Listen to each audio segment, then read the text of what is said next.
Hi, I'm Dennis Moreland with Dennis Moreland Tack, and today we're in Marietta, Oklahoma at Wade Metter Performance Horses, and we're very fortunate to be here, and Wade is going to share some safety in saddling your horse. Wade? Dennis, thank you for having us. So first thing I want to start off with is brushing your horse off. You want to make sure that they've got all the shavings and dirt, or if they've been turned out, make sure they don't have any stickers. A lot of times you want to check underneath their elbow and under their belly here. A lot of times we get in a hurry of just brushing the dirt off the top and don't think to look up underneath here. Well, that's where your cinch is going to go. And if they've got stickers or a little piece of shavings or something stuck in there, you don't want that to get stuck up in their girt. The flank cinch and also. And the flank cinch as well, yes. So start at the front and just lean over and glance underneath there. Rub your hand underneath there after you've brushed, just to make sure that there's nothing else there. And check both sides just as well. Okay, so here I've got my saddle pad, and I'm going to check my pad the same as I've checked my horse. I'm going to check the outsides and up underneath too. A lot of times we get caught just going in and out, throwing pads on and off, and we forget to check and see if they've got burrs of hair or if they've got shavings or stickers stuck in there too. So check your pad just the same as you would check your horse. You want to just ease it on there. Lay it on there first and then roll it over the top so that they feel it coming and you're not going to catch them off guard and surprise them.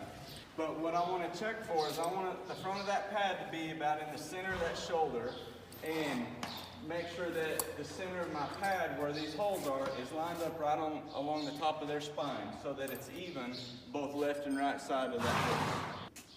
Alright, now that I've got my saddle here, I throw all my cinches over the top of the saddle.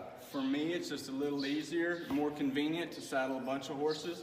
It's a little quicker to just throw my cinches over the top. Some people like to buckle them on this little keeper here. Either way is fine. So what I'm going to do here is I'm going to stand here at the front of my horse, at that horse's shoulder, and I'm going to grab this saddle horn and the cantle, and I'm going to swing in a swinging motion over so that I don't whack that horse with my stirrup or the cinches, either or. And notice how when I set it down, you set it down gently so you're not just flopping it on there and whacking them with that other stirrup. So whenever I set it on there, I'm going to pick this pad up underneath the front with my hand so that the center of that pad and my saddle horn are even, and I give a little relief, a little support there.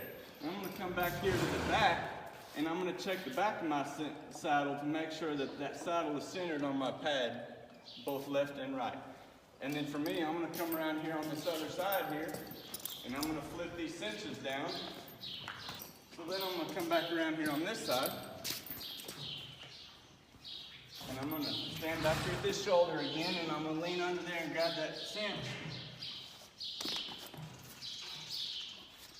And I'm going to take, depending on what I need, how much lie to go in and how much cinch I have, I might take one wrap. Sometimes I might need to take 2 wraps. For me, the reason for that is whenever I snug that horse up snug and I put my keeper in there, when I run my slack out there, I don't want just a little tail sticking out because it's liable to fall out. I don't want this much hanging down if I just take 1 wrap, because then that horse will step on it and have yourself a wreck. So I'm just going to get them just snug to start with, because I want to let that horse get used to it. I'm going to reach back here and grab that back cinch, and whenever I cinch up a back cinch, I'm going to do it first where I might have an inch or 2 of slack here at most. I never want a big gap down here.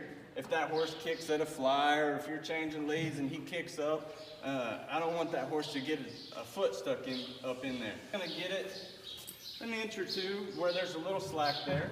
And as I start riding, whenever I get on, I'll snug this front cinch up, and then I might snug that back cinch up a second time. I'm going to reach around here. So for me, how I did that, I reached over the top here to grab that breast collar from the top, and I just kind of handed it to my other hand. Whenever I cinch this up, I'm going to stand here in front, and I'm going to make sure that that ring in the center is centered in that horse's chest. I'm gonna hook this in here and do the same thing. So I want to step back and look and just make sure that everything is symmetrical in the center of that horse and front to back. So I typically want about the same distance front to back on your pad in front and behind that saddle, so that when you step back and look at, everything is even and symmetrical from left to right and front to back. Another thing that I check for on a daily basis, because I've had an accident with this, is I want to check that hobble strap in between my front and back cinch. I did that on the other side when I was pulling my cinches off. I just didn't mention it at the time. But those are little things that you always want to look at when you're saddling. They're things that we train ourselves to look for just on a daily basis. You get in a routine, but especially when you have help helping you, or you've got other people doing it for you that you don't know, you kind of have to go back and just do a quick run through of everything. Make sure that this back cinch is not too far back there so that that horse doesn't get flanked. Make sure that it's not too far forward, because then it restricts your leg movement.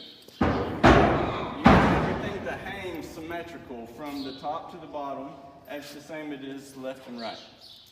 Thank you, Wade. We really appreciate you sharing these tips with us. Thank you, Dennis. Thanks for having us. I appreciate it. For more tips and to take a look at some of the country's finest handmade tack, log on to dmtack.com.